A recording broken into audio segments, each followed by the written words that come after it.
سامعین محترم، السلام علیکم ورحمۃ اللہ تعالی وبرکاتہ۔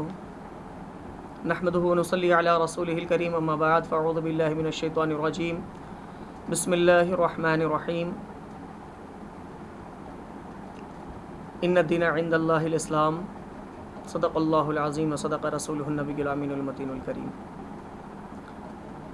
سامعین محترم، اللہ تبارک و تعالیٰ کا بے پناہ فضل و کرم ہے کہ اللہ تبارک و تعالیٰ نے ہمیں ماہ رمضان جیسا مقدس مہینہ عنایت فرمایا اور اس کی نعمتوں، سعادتوں اور رحمتوں سے ہمیں سرفراز فرمایا ہے۔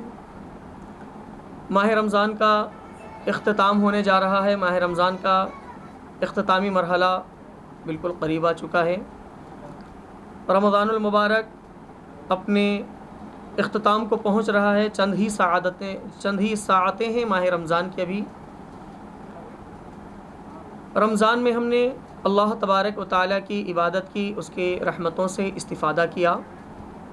اللہ تبارک و تعالیٰ اپنے بندوں کو رمضان کی ادائیگی کے بعد رمضان کی قدر و منزلت اور ماہ رمضان میں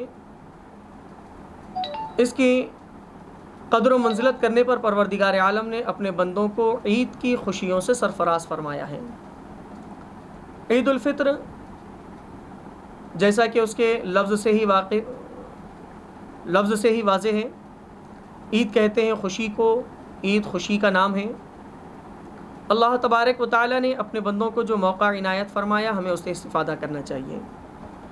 مسلمان کی عید کیا ہوتی ہے، عید کے موقع پر ایک مسلمان کو کس طرح ہونا چاہیے، اور موجودہ صورتحال جو لاک ڈاؤن کی صورتحال ہے، اس میں لوگ بہت زیادہ تذبذب کا شکار ہیں کہ کیسا معاملہ ہمارا ہونا چاہیے، نماز عید کی اہمیت کیا ہے۔ کچھ سوالات ہیں جو عوام کے ذہنوں پر ابھر رہے ہیں۔ میں چاہتا ہوں کہ ہم اس پر غور کریں اور انشاءاللہ عز و جل آپ کو اپنے ان تمام خدشات کا آپ کے ازالہ ہو جائے گا اور آپ کے تمام سوالات کے جوابات مل جائیں گے۔ پہلی بات ہم یہ دیکھیں کہ عید الفطر اللہ تبارک و تعالیٰ کی جانب سے بندوں کو دیا ہوا ایک تحفہ ہے کہ بندوں نے جو ماہ رمضان میں خدائے تبارک و تعالیٰ کی عبادت کی، اللہ تعالیٰ کے لیے نمازیں پڑھی، فرائض کا اہتمام کیا، نوافل کا اہتمام کیا، نماز تراویح کا اہتمام، سحری اور افطار کا اہتمام، سحر میں جاگنا، دن بھر بھوکے پیاسے رہنا، یہ تمام جو چیزیں بندوں سے ہوئی ہیں، ان تمام کے ادائیگی کے بعد اللہ تبارک و تعالیٰ نے اپنے بندوں کے لیے ایک خوشی کا موقع عنایت فرمایا۔ اسی خوشی کے موقع کو عید کا نام دیا جاتا ہے۔ یہ ہماری عید ہے، اور مسلمان کی عید، مسلمان کے جب خوشی کا معاملہ ہوتا ہے تو یہ ہمارے خوشی کے مواقع غیروں سے الگ ہوا کرتے ہیں۔ اغیار کے پاس آپ دیکھیں، آپ غیروں کی خوشی کا معاملہ یہ ہوتا ہے کہ جب بھی ان کی عید کا معاملہ ہوگا تو اغیار کے پاس ہم دیکھتے ہیں لہو و لعب بڑھ جاتا ہے، ناچ گانے، کھیل کود، تماشے بڑھ جایا کرتے ہیں، لیکن مسلمان کا عمل اس سے پاک ہے۔ جب بھی ہماری عید کا موقع آتا ہے تو ہماری عبادتوں میں کثرت ہو جاتی ہے، ہماری عبادتوں میں اور مزید اضافہ ہو جاتا ہے۔ یہی وجہ ہے کہ ہم دیکھتے ہیں جیسے ہی عید کا دن ہوگا، لوگ عید کی تیاری جو قبل از وقت کرتے ہیں، عید کا دن جیسے ہی طلوع آفتاب ہوا، سارے لوگ عبادت کی طرف توجہ دیتے ہیں۔ یہی کہا گیا کہ عید کے موقع پر عبادت کی جائے، نماز ادا کی جائے، عیدگاہ کی طرف جائیں، عیدگاہ پہنچ کر اللہ تبارک و تعالیٰ کی عبادت یعنی 2 رکعت نمازیں عید جو ادا کی جاتی ہے وہ واجب ہیں۔ نماز عید چاہے وہ عید الفطر ہو یا عید الاضحیٰ ہو، یہ دونوں واجب ہیں، اور 6 زائد تکبیروں کے ساتھ ان نمازوں کی تکمیل کی جاتی ہے۔ اس میں مستحب کام یہ بتائے گئے ہیں کہ عید کے روز چند چیزیں مسلمانوں پر مستحب قرار دی گئی، جیسے صبح سویرے اٹھنے کے بعد نماز فجر ادا کرنا، جو کہ فرض نماز اپنے محلے کی مسجد میں ادا کرنا، پھر اس کے بعد بال بنوانا، ناخن تراشنا، نئے کپڑے پہننا، اگر نیا کپڑا نہ ہو تو عمدہ دھلا ہوا سادہ ہی لباس لیکن عمدہ ہو، اور دھلا ہوا پاک ستھرا لباس پہننا، یہ بھی مستحب ہے۔ خوشبو کا اہتمام کرنا، خوشبو لگانا، ایک راستے سے عیدگاہ کی طرف جانا، دوسرے راستے سے واپس آنا، عیدگاہ جانے سے پہلے اس سے قبل صدقہ فطر ادا کرنا، یہ تمام چیزیں مستحب عمل قرار دیے گئے ہیں عید کے دن مسلمان کے لیے۔ عید کے روز عبادت میں کثرت ہو، صدقہ و خیرات میں کثرت ہو، بکثرت صدقہ و خیرات کیا کریں، یہ مستحب عمل ہیں۔ رہی بات نماز عید کی، تو نماز عید واجب ہے، 2 رکعت نماز 6 زائد تکبیروں کے ساتھ پڑھی جاتی ہے۔ یہی فقہائے کرام نے اسی کو بیان فرمایا ہے فقہائے کرام کی کتابوں میں، جو فقہ حنفی کے مطابق ہے۔ جب ہم اس کا مطالعہ کرتے ہیں، فقہ حنفی کو دیکھتے ہیں، تو ہمارے اکابر، اسلاف، ائمہ کرام، ائمہ مجتہدین اور تبع تابعین وغیرہ سے یہی روایتیں ملتی ہیں کہ عید کی نماز جو فقہ حنفی کے مطابق ہیں، ہم اس کا تذکرہ کر رہے ہیں کہ 2 رکعت نماز واجب ہے 6 زائد تکبیروں کے ساتھ۔ عیدین کی نماز بھی واجب ہے، مگر سب پر نہیں، بلکہ عید کی نماز انہی لوگوں پر واجب ہے جن پر جمعہ کی نماز واجب ہے۔ اب یہاں ہم غور کریں اس چیز کو کہ عید کی نماز انہی پر واجب ہے جن پر جمعہ کی نماز واجب ہے، اور اس کی ادائیگی کی بھی شرطیں وہی ہیں جو جمعہ کی نماز کی ادائیگی کی شرطیں ہیں، تھوڑا سے فرق کے ساتھ کچھ فرق پایا جاتا ہے۔ وہ فرق یہ ہے کہ جمعہ کی نماز میں خطبہ شرط ہے، بغیر خطبے کے جمعہ کی نماز ہوتی ہی نہیں۔ کسی نے بغیر خطبے کے جمعہ کی نماز قائم کر دی تو وہ نماز نہیں ہوئی۔ لیکن عیدین میں خطبہ شرط نہیں بلکہ سنت ہے۔ اگر کہیں پر عید کی نماز ہو گئی اور خطبہ نہیں پڑھا گیا تو نماز ہو جائے گی، لیکن خلاف سنت کیا اور برا کام کیا۔ تو گویا کہ عید کی نماز میں خطبہ سنت ہے، جمعہ کی نماز میں شرط ہے۔ دوسرا فرق یہ ہے کہ عیدین کا خطبہ، جمعہ کا خطبہ نماز سے قبل ہوتا ہے اور عیدین کا خطبہ نماز کے بعد ہوتا ہے۔ تیسرا فرق یہ پایا جاتا ہے کہ جمعہ کی نماز کے لیے اذان اور اقامت ہوتی ہے، اور عید کی نماز کے لیے اذان اور اقامت نہیں ہے۔ ہاں، اس کے بدلے میں صرف اتنا کہہ دیا جائے الصلاۃ جامعہ، یعنی جماعت قائم ہے، یہ اتنا لفظ کہہ دینا جائز ہے، اتنا لفظ کہا جاتا ہے۔ تو یہ ہوا عید کا معاملہ، اور مختصر جو 6 زائد تکبیروں کی بات ہے میں اس پر وضاحت کر دوں آسانی کے لیے کہ عید کی نماز کس طرح سے ادا کی جائے گی۔ تو عید کی نماز میں 2 رکعتیں ہیں، 6 زائد تکبیریں ہیں۔ پہلی رکعت میں 3 تکبیریں زائد اور دوسری رکعت میں 3 تکبیریں زائد۔ پہلی رکعت کیسی ہوگی، میں اس کے آسانی کے لیے آپ سے عرض کر رہا ہوں کہ ہم یہ سمجھیں جیسے ہم عام وقت میں نماز ادا کرتے ہیں ویسے ہی 2 رکعت عید کی نماز ہوگی، یعنی اس کا بھی طریقہ ویسا ہی ہے جو عام دیگر نمازوں کا۔ ہاں، جو زائد تکبیریں ہیں اسے اس طرح سے ادا کی جائے گی کہ پہلی رکعت میں جب رکعت باندھی گئی، ثنا پڑھا گیا، تو تلاوت کرنے سے پہلے، سورہ فاتحہ پڑھنے سے پہلے 3 مرتبہ تکبیر کہی جائے گی، اللہ اکبر کہہ کر ہاتھ کانوں تک اٹھائے جائیں گے اور انہیں چھوڑ دیا جائے گا۔ اس طرح سے 3 زائد تکبیریں پہلی رکعت میں ہوگی، اور اس کے بعد 3 تکبیریں کہنے کے بعد سورہ فاتحہ، ضم سورہ اور نماز پہلی رکعت مکمل کی جائے گی۔ اور دوسری رکعت کے لیے جب ہم ٹھہریں گے تو دوسری رکعت پر ٹھہرنے کے بعد فوری پہلے سورہ فاتحہ ہوگا، ضم سورہ پڑھا جائے گا، اور اس کے بعد جب رکوع میں جانے کا وقت آتا ہے تب 3 زائد تکبیریں ادا کی جاتی ہیں، اور 3 زائد تکبیریں ادا کرتے ہوئے چوتھی تکبیر جو عام نماز کی تکبیر ہے اس تکبیر کے ساتھ آپ رکوع کریں گے اور اپنی دوسری رکعت بھی ماں باقی نمازوں کی طرح مکمل کریں گے۔ یہ عید کی نماز کا طریقہ ہوا۔ تو اب اس سے ہمیں معلوم ہو گیا عید الفطر کیا ہے اور اس میں نماز کیا ہے، نماز کی اہمیت اس میں کس طرح سے ہے۔ سامعین محترم، اب میں یہاں پر وضاحت چاہوں گا کہ بہت سے کچھ سوالات ہم نے درج کیے ہیں، بہت سے لوگ تذبذب کا شکار ہیں، کشمکش میں پڑے ہوئے ہیں کہ اب لاک ڈاؤن کی صورتحال میں جہاں گھروں سے نکلنے پر پابندی عائد کی گئی، لوگوں کا اپنے عبادت خانوں تک، مساجد تک جانا ممنوع قرار دیا گیا ہے، عیدگاہ تک جانے پر پابندی عائد کی گئی ہے، ایسی صورتحال میں ہمیں کیا کرنا چاہیے؟ کیا ہم نماز عید اپنے گھروں میں ادا کریں؟ اگر نماز عید کے یا پھر اس کے عوض میں، اس کے بدلے میں ہمیں کیا کرنا چاہیے؟ آئیے میں اس کی وضاحت چاہوں گا کہ پہلی بات، جیسے لاک ڈاؤن ہے جس کی وجہ سے چند ہی لوگوں کو مساجد میں نماز ادا کرنے کی اجازت دی گئی، 4-5 آدمیوں کی اجازت دی گئی، جس کی وجہ سے جمعہ کی ادائیگی میں بھی کافی دشواریاں پیش آ رہی ہیں، اور عید کی نماز میں بھی آپ کو یہ دشواری پیش آنے والی ہے۔ حکومت کی جانب سے پابندی عائد کی گئی، عیدگاہوں میں امسال نمازیں ادا نہیں ہو رہی ہے۔ میں اپنے شہر کی بات کر رہا ہوں، شہر نظام آباد، ریاست تلنگانہ، کہ یہاں عیدین کی نماز عیدگاہوں میں نہیں ادا کی جا رہی ہیں، اور مساجد میں بھی شرائط کے ساتھ، پابندیوں کے ساتھ نماز ادا کی جا رہی ہے، یعنی وہ جتنے کی اجازت دی گئی محکمہ پولیس اور حکومت کی جانب سے اسی کے مطابق ادا کی جا رہی ہے، اور کئی مساجد میں نہیں بھی ادا کی جا رہی ہے۔ بہرکیف اب ایسی صورتحال میں ہمیں کیا ہونا چاہیے؟ تو ہم ایسے موقع پر یہ دیکھیں، پہلی بات تو میں یہ واضح کر دوں کہ علماء کرام، مفتیان کرام نے ہماری اس موقع پر مکمل رہنمائی فرمائی ہے۔ عام مسلمان جو تذبذب میں ہیں، میں ان سے عرض کرنا چاہتا ہوں کہ مرکز اہل سنت والجماعت بریلی شریف میں ایک اجلاس منعقد ہوا، جس میں ذمہ داران مفتیان کرام، قاضی القضات فی الہند حضرت علامہ ازد رضا مدظ اللہ النورانی کے معیت میں دیگر مفتیان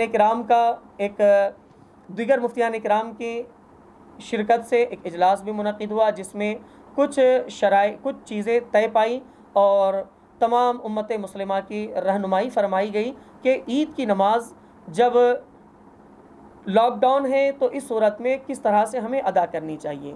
میں بریلی شریف سے جو مرکز اہل سنت ہیں اور وہاں سے جو ہدایات جاری کی گئیں اس کے مطابق آپ کو مسائل بتا رہا ہوں، اس کے مطابق وہاں کا جو معاملہ رہا اس معاملے کو واضح کرنا چاہتا ہوں کہ اس طرح سے صراحت کی گئی کہ جمعہ اور عیدین کے موقع پر جمعہ کی نماز جس طرح سے آپ مسجد میں نہیں ادا کر پائیں تو اس کا بدل ہے ظہر کی نماز ادا کی جائے گی جسے آپ ادا کر رہے ہیں، لیکن عید کی نماز واجب ہے اور 6 زائد تکبیروں کے ساتھ پڑھی جاتی ہے، لیکن اس کا کوئی اور بدل نہیں۔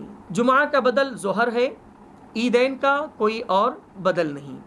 عید کے موقع پر عید کے دن عید کی نماز ہی ادا کی جائے گی، اور وہ عیدگاہ میں ادا کی جائے گی یا پھر مسجد میں، جتنی پابندی کے ساتھ کہا گیا اتنی ہی پابندی کے ساتھ اسے ادا کیا جائے گا۔ اور ماں باقی لوگ جن سے نماز ساقط ہو رہی ہے، جن کو نماز کا موقع نہیں مل رہا، وہ اپنے گھروں میں ہیں، تو اس موقع پر مفتیان کرام، علماء کرام نے یہ بات واضح کی ہے کہ جن لوگوں کو نماز عید کی جماعت میں شرکت کا موقع نہیں مل رہا، چاہے وہ عیدگاہ میں ہو یا مسجد میں ہو، جنہیں موقع نہیں ملا ان سے عید کی نماز ساقط ہو گئی۔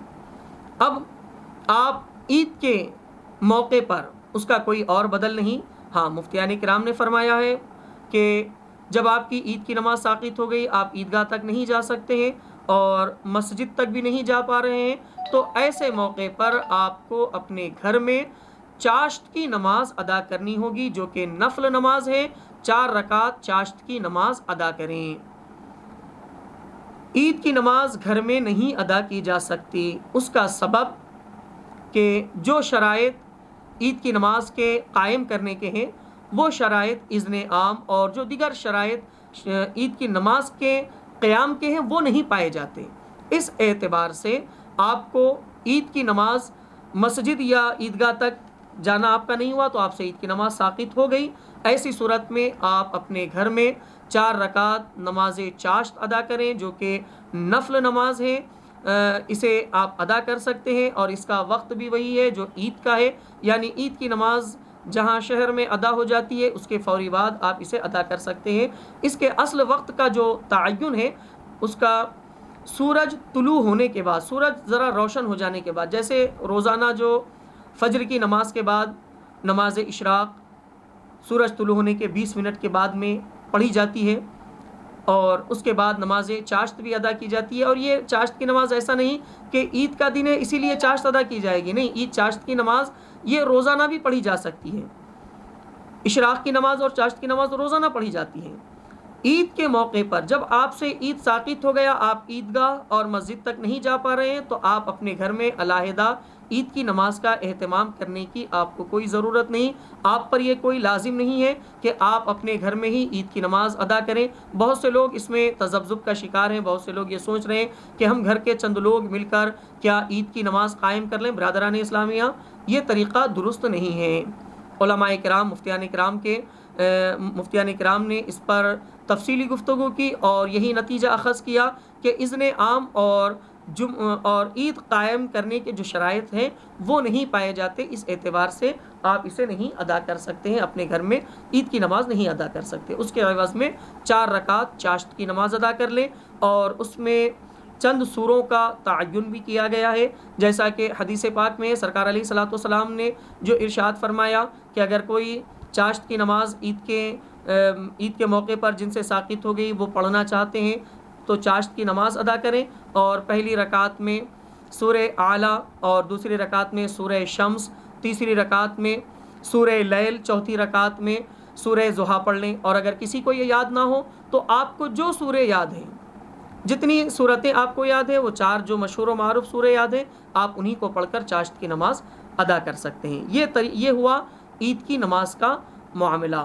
اب آپ اس میں شک میں پڑھنے کی ضرورت نہیں ہے کہ ہم سے نماز عید نہیں ادا ہو رہی ہے تو ہم گنہگار ہوئے، نہیں، اللہ تبارک و تعالیٰ بخوبی واقف ہے بندوں سے، حالات سے پروردگار عالم واقف ہے کہ ہم اپنی سستی اور کاہلی کی بنا پر مسجد نہیں جا رہے ہیں یا عیدگاہ نہیں جا رہے ہیں، ایسا نہیں ہے۔